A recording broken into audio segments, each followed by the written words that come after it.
Another new way of being for me is to think of yourself in terms of personal authority rather than being an authoritarian.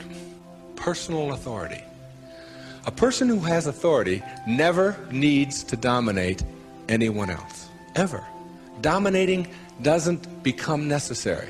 In business, you can have authority. The people who have the most authority are the ones who listen the most, and the ones who are the most conscientious about what do other people have to say.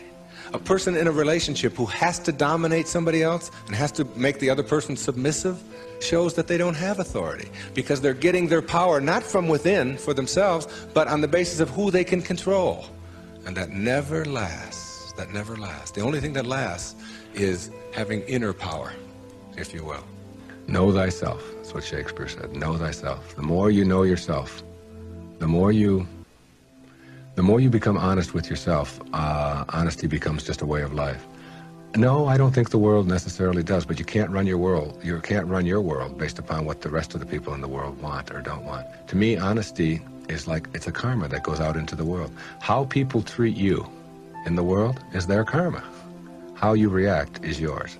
And when you react to it with dishonesty, that's what you're putting out into the world, dishonesty. And when you put dishonesty out into the world, that's what's going to come back to you, because what goes out is what comes back. That all, as you sow, so shall you reap. I mean, it's in every great institution that there is in the world, whether it's a religion or a philosophy or whatever. What you put out is what comes back. Whatever you plant is what you're going to get back.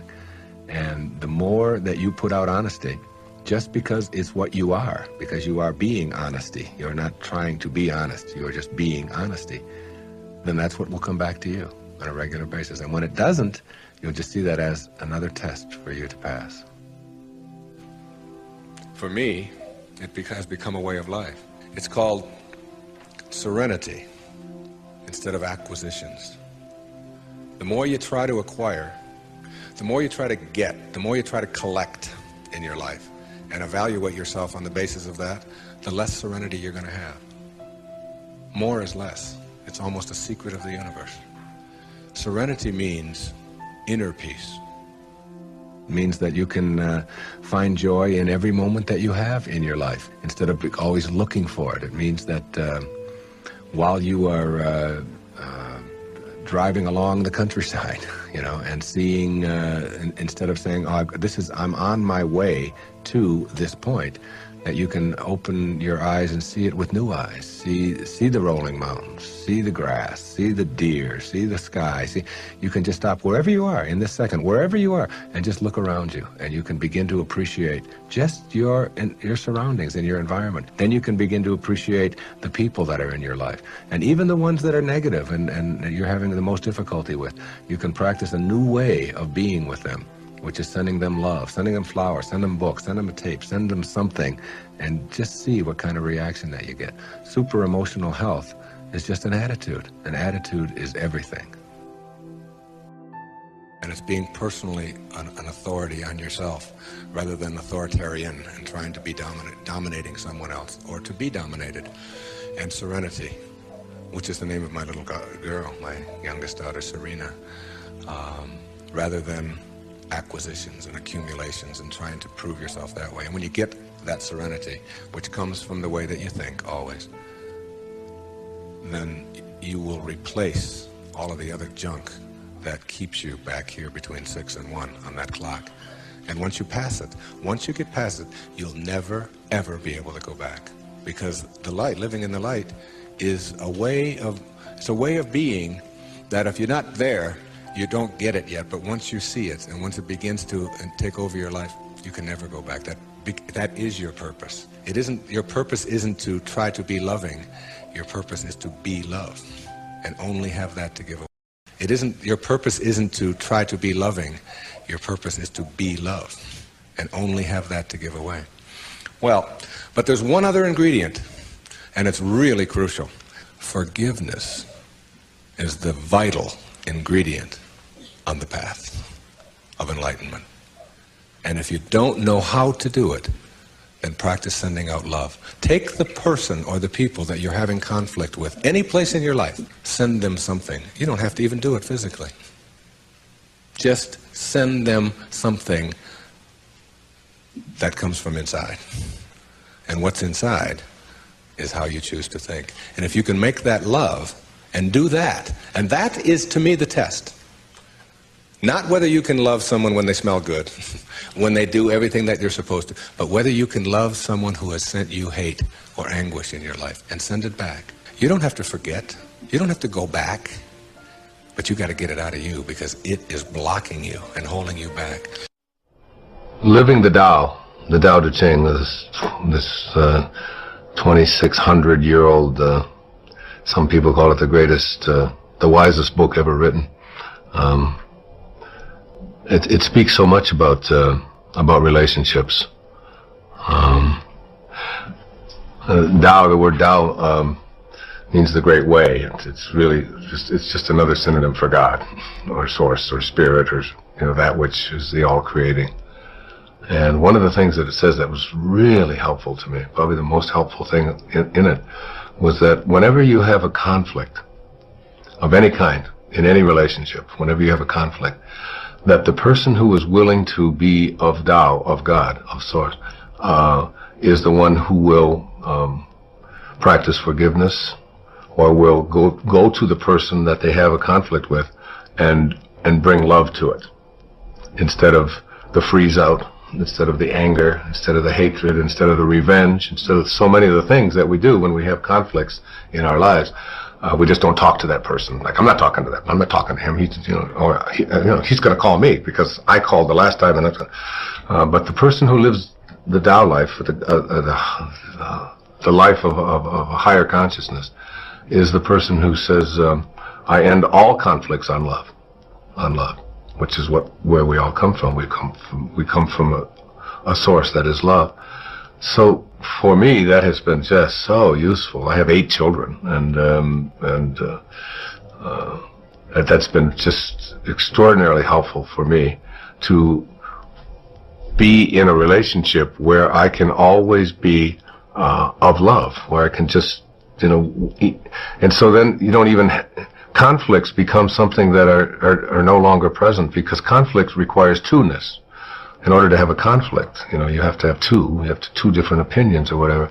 But if you live in oneness, if you really see yourself in everyone else, see yourself in all the things, including the plants, including the animals, and including all beings and so on. If you just suspend this ego part of you and just see yourself in that other person, then your arguments are really with yourself, and your hatreds are really about yourself, and you begin to really see that I don't have to project anything onto anyone else that isn't what I choose to be. And the idea of allowing is that you start to see that, you start to look at the world not the way you want it to be. This is the shift in our subconscious mind training that we have to go through. We have to get out of this mindset that the world ought to be the way I want it to be, and things ought to be going the way I think that they should be going, and that there should be nothing bad happens, and all of this kinds of stuff that we fill our inner world with, and talk about how terrible this is and that is and so on, when in fact the world is just the way it is. And when you can align yourself with that awareness that yes, you can do things to improve it and so on, but not by judging it, and not by saying that it shouldn't be this way. I've given the example many times of my friend Ram Dass, who, when we were talking about starvation, and it was when I was working for the Hunger Project to try to end hunger by the beginning of this century. This was back in the 1980s. And Ram Dass said to me many years ago that starvation, in different parts of the world, is part of the perfection of the universe. You've got to understand that, as hard as that is to grasp. And I paused and thought about that, and my original reaction is, how can you say such a thing? How can we accept the idea that some people have got to starve to death in a world where there's plenty of food and the technology to be able to grow it and so on is all here? How can you say that? But then he concluded his remark to me. He said, so starvation is a part of the perfection of the world, but so is your desire to end it. That's part of the perfection of the world.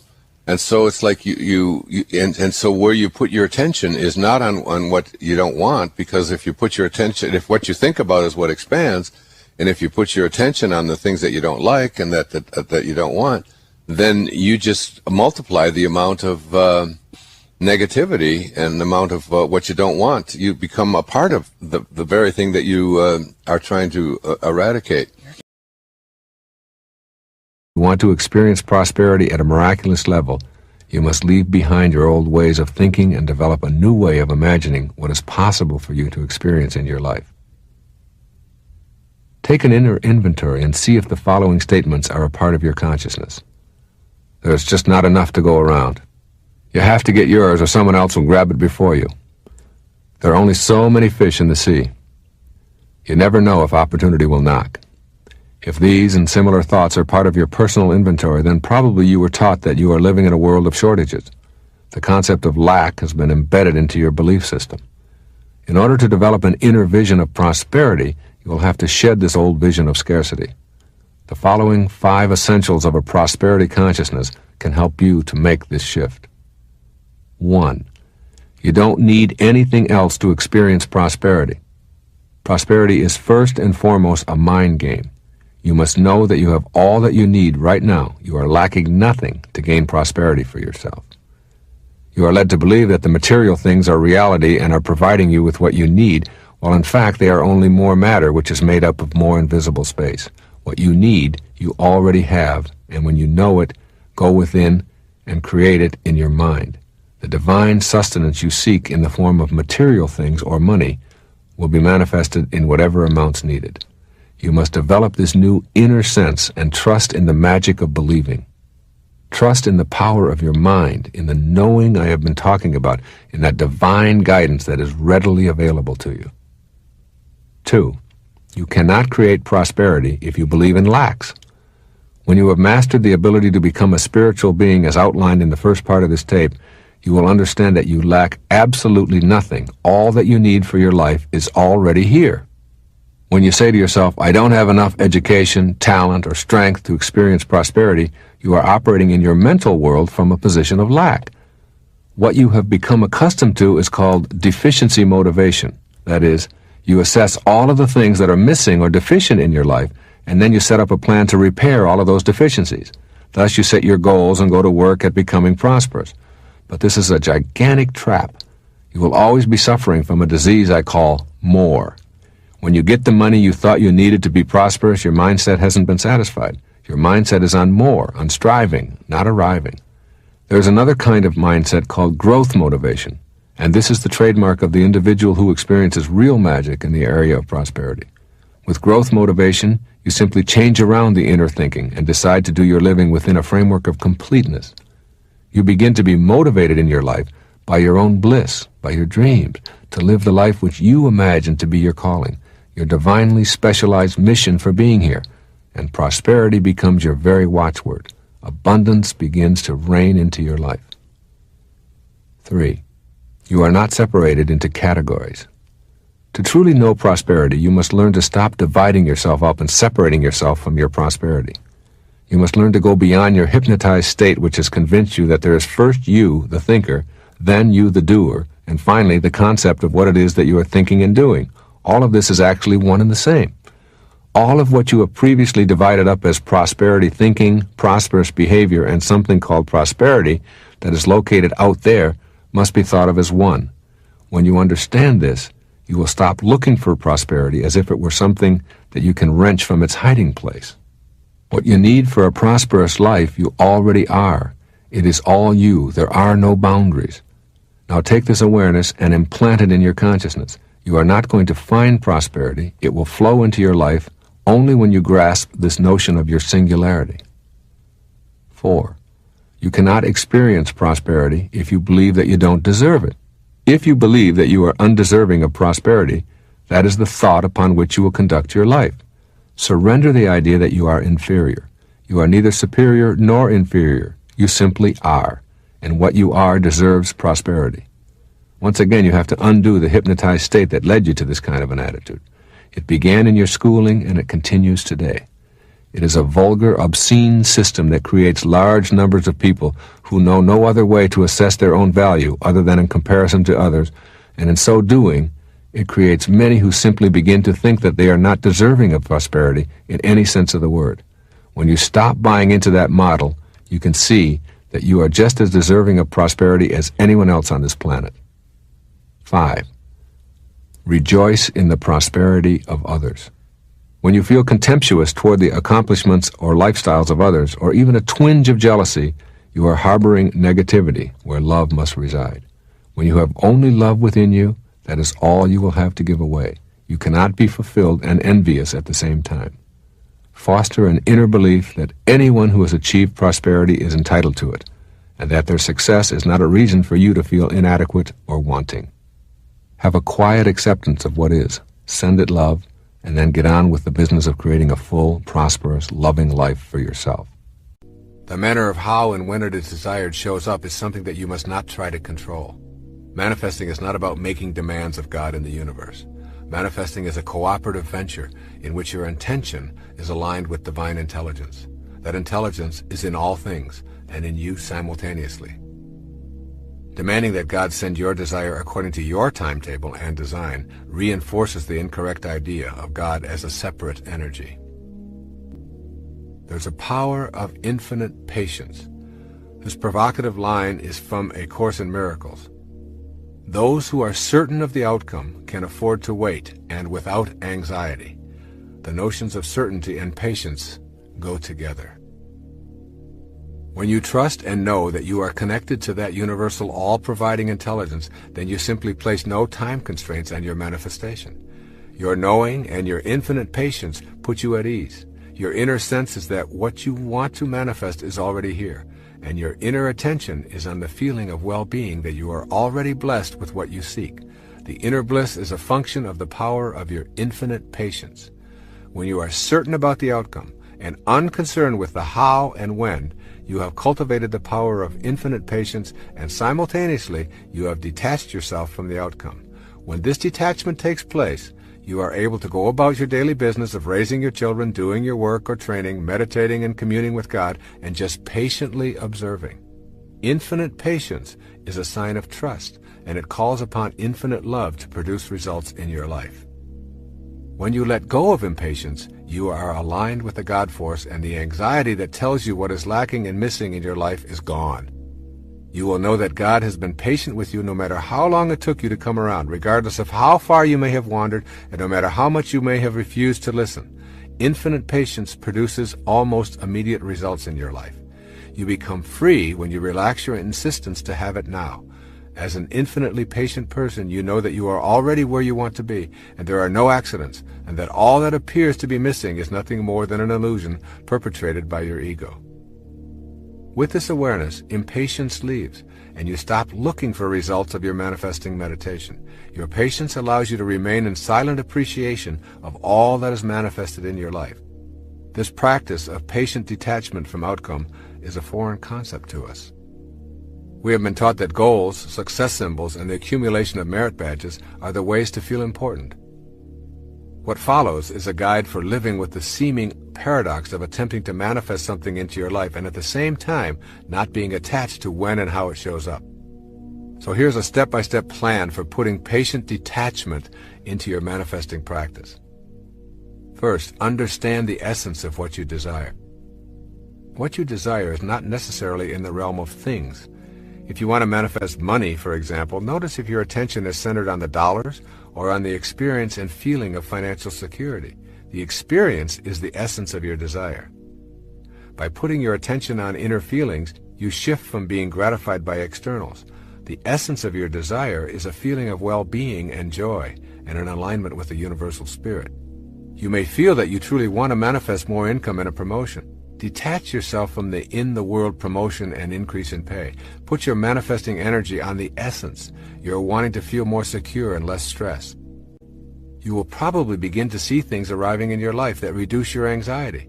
They may seem to have very little to do with what you originally thought you wanted. And then secondly, banish doubt and enter into the realm of certainty. When you've removed doubt about your ability to manifest, it will be easy to detach yourself from the outcomes and all of the details. Your trust in yourself and in the divine energy of the universe is all you will need. Then third, leave your expectations and go about your business. Maintain your work and play regime with a new sense of peace originating in your inner knowing about what is manifesting for you. Remain completely detached from the inclination to measure and calculate what is and is not showing up for you. And then fourth, in this step-by-step plan, maintain privacy about your desires. Sharing your manifestation efforts decreases the energy and deflects the energy into the ego's need to gain approval. Then fifth, be aware of the cues that your desires are manifesting. Keep in mind that the way things will show up in your life is not necessarily related to what your rational brain expects. Things may begin popping up into your life that were never there before and which may surprise you as you notice them more and more frequently. These synchronistic events and happenings are the result of beginning to live in a heightened state of awareness. Pay close attention to the cues as they surface and gently tell yourself, it's working, I can see the results.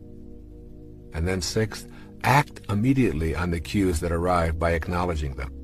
When you acknowledge the early signs of arrival of what you wish to manifest, you are giving your inner energy a positive charge and recognizing the divine universal intelligence. This recognition is essential to the continuation of this manifesting process. And seventh, don't think of your manifestation as a special favor. To see manifestation as a favor is to begin the process of bargaining with God and believing in your separateness from all other living things. Your desires manifest because you are in perfect alignment with your source of creation and because you are not placing any limitations on what can come into your life. And then eighth, view any and all obstacles as lessons, not indications of failure. Keep in mind that you are practicing patience and detachment from outcome. Everything that shows up in your life is supposed to. This includes the falls in your life. They provide you with the energy to propel yourself to a higher state of awareness. And then ninth, release all judgment from your manifesting practice. This requires you to be willing to suspend your inclination to judge that which shows up in your life as right or wrong, good or bad, attractive or unattractive. Your judgments halt the flow of universal energy into your life and put you at odds with that divine power. Your ability to manifest depends in large part on your willingness to leave behind the collective judgments that make up the totality of human beliefs. Detaching from these beliefs is one of the greatest challenges of your life. You will probably experience a sense of loss and perhaps a feeling of loneliness as you make this step out of judgment. The reward is that you will begin to expand your own perceptions and accept what others believe are their perceptions. The following 4 examples aren't rules or laws that apply to everyone, but if they do work for others, I'll be even more inspired because it's my intention to be in a space where I'm able to give to others all that I know.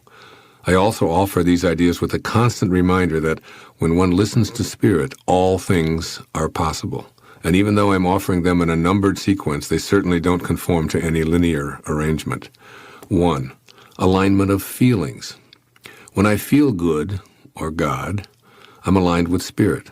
As I tell my children, we must rely on how we feel to determine our state of health, rather than seeking our answers in a medical printout full of numbers. Feeling energized, content, excited, and happy are better indicators of our health and well-being than having our bodily functions assessed by a distant laboratory. A positive, honest response to the question, does this or will this make me feel good, tells us immediately if we're aligned with our creative source or not. 2. Alignments with nature. Everything in nature is in spirit. It isn't spoiled by ego, nor can it ever be. So when nature speaks to us, we should listen intently. When a wild bird touches us, for instance, or a fish brushes by when we're swimming in the ocean or a lake, I believe that it's a direct communication from our source of being.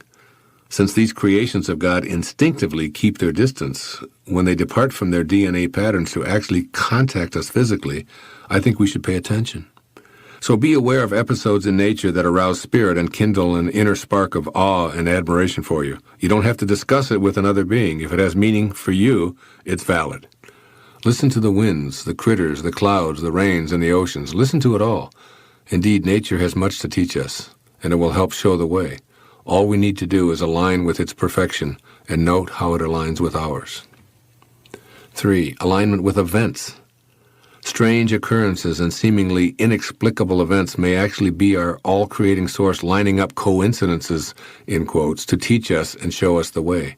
The reason we begin to notice all this type of aligned synchronicity is because we've tuned into it.